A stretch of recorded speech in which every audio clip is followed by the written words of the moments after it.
Hey guys, this is Connor with Conquest HP, and this is the third video in our wedding prep video series. The first video is a brief intro, kind of urged you to start as early as possible, take as much time as possible with your process. If you're dieting down, trying to lose weight, change your body for your wedding or for a big event where you have to fit into a special dress or look especially good, whatever your circumstances may be. The second video, once again, urged you to take as much time as possible and also start quantifying everything. Journaling your workouts, logging your workouts, doing the same with your food intake while keeping things as simple as possible. So this video is all about the diet, and because this is the general video for everyone or anyone that may be watching, you can't get into too many specifics because I have to try to make it apply to everyone. If you do have any questions about anything we talked about here, just feel free to message me through YouTube or Facebook or wherever you're watching this, and we can talk a little bit about your circumstances. But when it comes down to the dieting, if you need to lose weight, we're essentially talking about calorie restriction. Weight doesn't get lost apart from calorie restriction or water manipulation, and I can almost guarantee that you can't lose enough water weight to kind of suit your goals, and that's probably not a good way to go about it anyways. So we're talking about calorie restriction. If you have a set amount of weight that you want to lose and you have a deadline like a wedding day that you want to lose it by, you can make this process pretty simple. We talked about this a little bit in video number 2.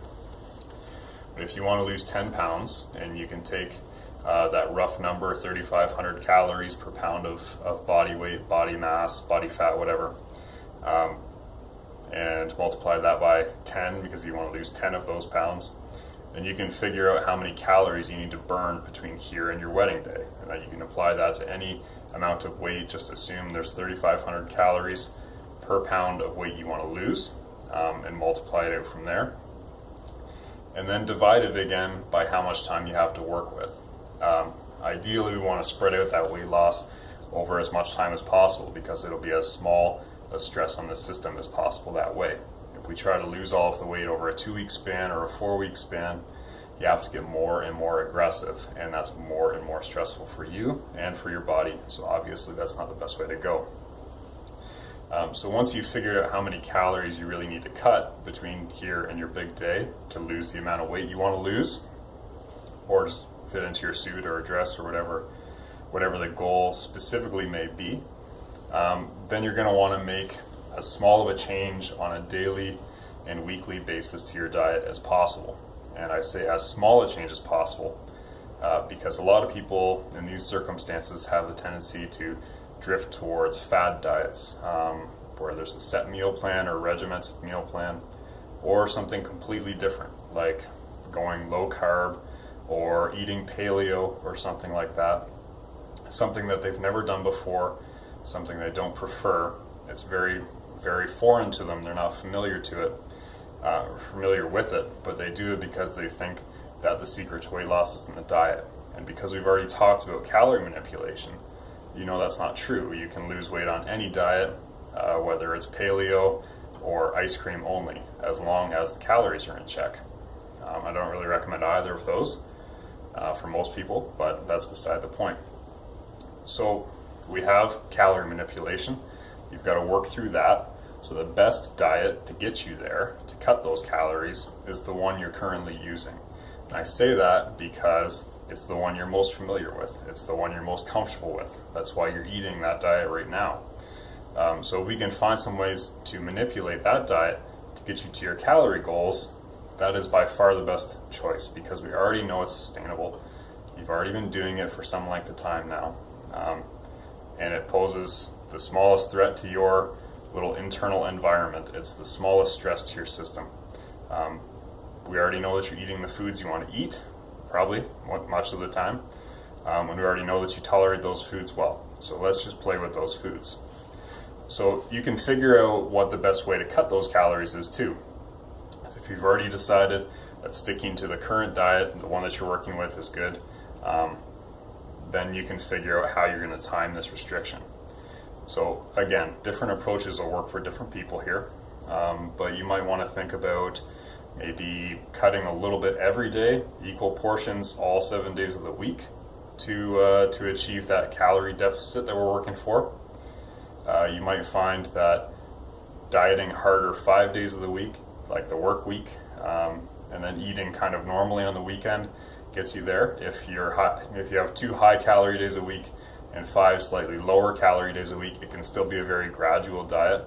It can still be pretty comfortable for you. And a lot of people find that it's easier to work better or to diet that if they just kind of bring a lunch to work. They can follow a set meal schedule through the week a lot easier than the weekend when there's socializing and other things going on. So that's a good way to do it too. Some people like to use intermittent fasting, which is also absolutely valid. Whether or not it's ideal is kind of beside the point, but in that case what you would do is probably pick 1 or 2 days a week, hopefully not back to back, where you're going to skip probably breakfast and lunch. It'll depend on your calorie intake and your goals again, but you're going to create that deficit by kind of skipping half the days eating 2 days a week. And that can be kind of tough, but some people are perfectly okay with that, especially if there's enough coffee in the mix. The point here is that there are many different ways to cut those calories, different strategies to get you to that calorie balance that you need. And you should choose the one that fits best with you, with your preferences, with your schedule, and the one that stresses you out the least. Following an exact meal plan is going to be stressful for you, and doing so on the weekends is going to be next to impossible for you. Then you're not going to want to follow an approach that requires you to do those things, because it's just extremely unrealistic and not the most sustainable approach. And in this game, we want the approach that you're going to be able to maintain the longest, because we need to get you right to that big day, and hopefully after that big day you stay on track too. So we need to manipulate calories, probably stick to the diet that you're using right now, and just work within the caloric restraints of your goals with that diet, and then cut those calories as it suits you best, as it suits your schedule best, your preferences best, and work from there. As small a change as possible to the daily calorie balance or to the daily habits or preferences, that's what we need to do. We don't want to add stress to your mind and to your body in this process any more than you're already going to have. Dieting is already a stress on the body, and wedding prep is often already a stress on the mind. So take it easy with the diet if you can. If you can find a way to make it more palatable for you and a bit more agreeable for you, then do that, and you'll thank yourself for that later.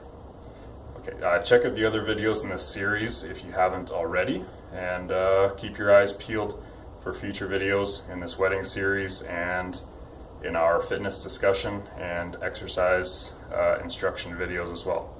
And for more information, check out conquesthp.com or follow us on Instagram, Facebook, all that good stuff, because there's tons of content on there too.